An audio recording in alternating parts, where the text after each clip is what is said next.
জিনিসের দাম কম আছে, এই জন্য মানুষ কারণ বাজার কিনা কাটার জন্য আসে। কারণ বাজার হইলে বিশিষ্ট বাংলাদেশের মধ্যে সবচেয়ে বড় আড়ত কাঁচামালের জন্য। এই জন্যই মানুষ কারণ বাজার আছে। সব জিনিসের দাম কম, কাঁচামালের কোনো দাম বেশি না, কিছুদিন বেশি ছিল, আবার দাম কম। যেমন শসা বেশি 40, লাউ বেশি 30-40, আগে আসিল 70-80, বেগুনের কেজি 200 টাকা আসিল, 120 টাকা 30 টাকা। সব মালের দাম, টমেটো 200 টাকা কেজি আছিল, টমেটোর দাম কম। সব মালের দাম কম আছে, কিন্তু আপনারা সবচেয়ে কাঁচা মালে এত বেশি ফ্যাট না করে মাছ বাজারে যান। 1 কেজি মাছের দাম 2000, 2500 টাকা, 3000 টাকা। একজন মানুষ 500-700 টাকার বেতনে চাকরি করে, সে 3000 টাকা দিয়ে মাছ কিনবো কিভাবে? চাউলের দোকানে যান, মুদি দোকানে যান, কাঁচা মাল ফ্যাট না। 100 টাকা 150 টাকার মাল কিনলে, কাঁচা মাল কিনলে 4-5 দিন গাঞ্জা, অথচ 1 কেজি তেলের দাম কত, 1 কেজি ডাইলের দাম কত? আপনারা ওগুলো সরকারের কাছে তুলে ধরেন। এই হলো আমার আবদার। মাছের দাম কমে যেন, চাউল ডাইলের দাম কমে যেন, কাঁচা মালের দাম বেশি না, কাঁচা মালের দাম কম। আমরা 160 টাকা কেজি, কালকা ছিল 140 টাকা কেজি, আজকে কালকা থেকে আজকে 20 টাকাতে বেশি।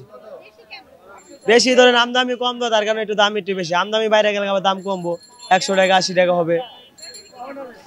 মোটামুটি একটু কমই, আর মাস শেষের বাজার না একটু কমই বাচ্চা কিনা। কোনটা দেশি শসা বেচতেছি 50-60, ভেন্ডি বেচতেছি 40। দামের মধ্যে এখন একটু ফুলকপিটি, গাজরটা, টমেটোটা 100-র মধ্যে এইসব মালের দাম। আর অন্য অন্য সবজির দাম তো 30-40 টাকায় পাবেই। বেশি কোথায়? এখন যেটা আপনি নতুন আস্তে আছে, শীতের মৌসুমে যেটা নতুন আস্তে আছে, এটার দাম সাধারণ একটু বেশি। আবার মনে করেন সব সবজি যখন এক লগে লাগে যাবো, তখন এটার দামও কমে যাবো। এখন ফুলকপির দাম, পাতাকপির দাম, এটি তো হওয়াই লাগছে নতুন মাল। এটি আপনার 40 টাকা পিস, 35 টাকা পিস, 50 টাকা পিস, তো এটা বেশি করি। টমেটো হলো 100 টাকা কেজি, গাজর হলো 160 টাকা কেজি, মানে সর উপরে এই মালটাই। এছাড়া অন্য অন্য সবজি কেনার মতো সবারই সমাপ্ত আছে, ঠিক আছে। তখন আরো কমবে, সামনে যে সময় আছে ওই সময়তে আরো কমবে, বাড়বে না, বাড়ার সময় এখন না, এখন আস্তে আস্তে কমবে। বর্তমানে আসে নাই, ওটা মনে করেন অগ্রিম করা হয়েছে, এই কারণে আগে আইছে। এখনো শীতের মৌসুম কিন্তু পুরাটা নামে নাই, যেটা নামার কথা ওটা নামে নাই।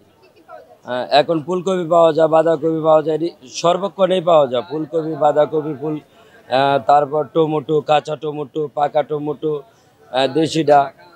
যে শীতের যে মৌসুমগুলো সবই অগ্রিম পাওয়া যায়, কিন্তু এখনো আসে নাই। তবে ওটি আগের করা ছিল, এটি জমিনের থেকে খাইতে কিছু কিছু আনতেছে, আবার আসবো। যখন মনে করেন আপনি কয়েকদিন পরে আসবো, তখন আবার দাম কম থাকবে। এখন সবজির দাম বেশি, তার কারণে লোক ওরা অগ্রিম পলাইছে, অগ্রিম আগে পলায় রাখছে ওরা দাম পাওয়ার আশায়। এখন এটি কম দামে বেচবো না, ওটির মধ্যে খরচ হয়ে গেছে বেশি। না কমই, অত বেশি না। শুক্রবারে এদিকে হাঁটা যায় না, এখন আমরা বসে রয়েছি দোকানে, দেখেন না কম বেচা বিক্রি, মালের দামও তো কম, সবজির দাম তো কম, কাস্টমারও কম। যে বেলা মনে করেন মালের দাম বেশি থাকে কারণ দেশে ওই এলাকায়, ওই সময় আবার কারণ বাজার মনে করেন কম পাওয়ার আশায় আসে। এখন সব জায়গাতেই পাওয়া যায় কম বেশি, এই কারণে কম আসে। যেমন এলাকার মধ্যে 20 টাকা 30 টাকা সবজি বেছে, আবার কারেন্ট বাজারও 20 টাকা 30 টাকায় সবজি বেছে, তা আয় লাভ কি? এই কারণে আসে না, কম এলাকায় পাওয়া যায়। হরিণা আছে 600 টাকা, বাগদা আছে 700, ওই বলদা আছে 700, আবার আছে 800, এই দাম ওই 550, এই দাম। আগের থেকে একটু কমছে, আগের থেকে সীমিত কমছে, মানে এই পরিবেশ না আর কি। মোটামুটি আগের থেকে কেজিতে 20-50 টাকা কমছে। মিরকা মাছ 250 টাকা, রুই মাছ 280 টাকা, সিলভার কাপ 180 টাকা, পাঙ্গাস 180 টাকা। আগের চেয়ে কম আছে মাছ,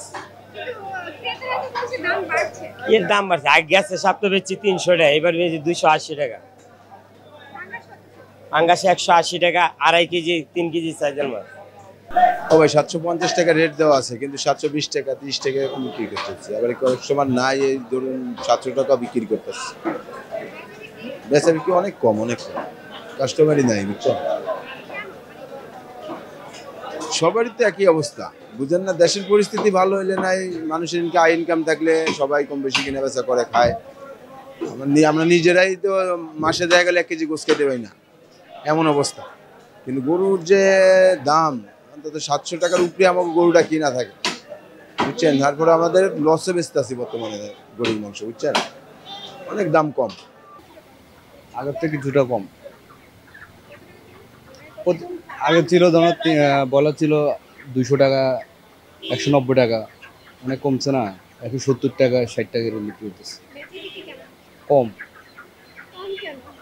কম কেন? বাজারের লোকজন আসে না, বিভিন্ন সাইডে বাজার হয়ে গেছে, এই জন্য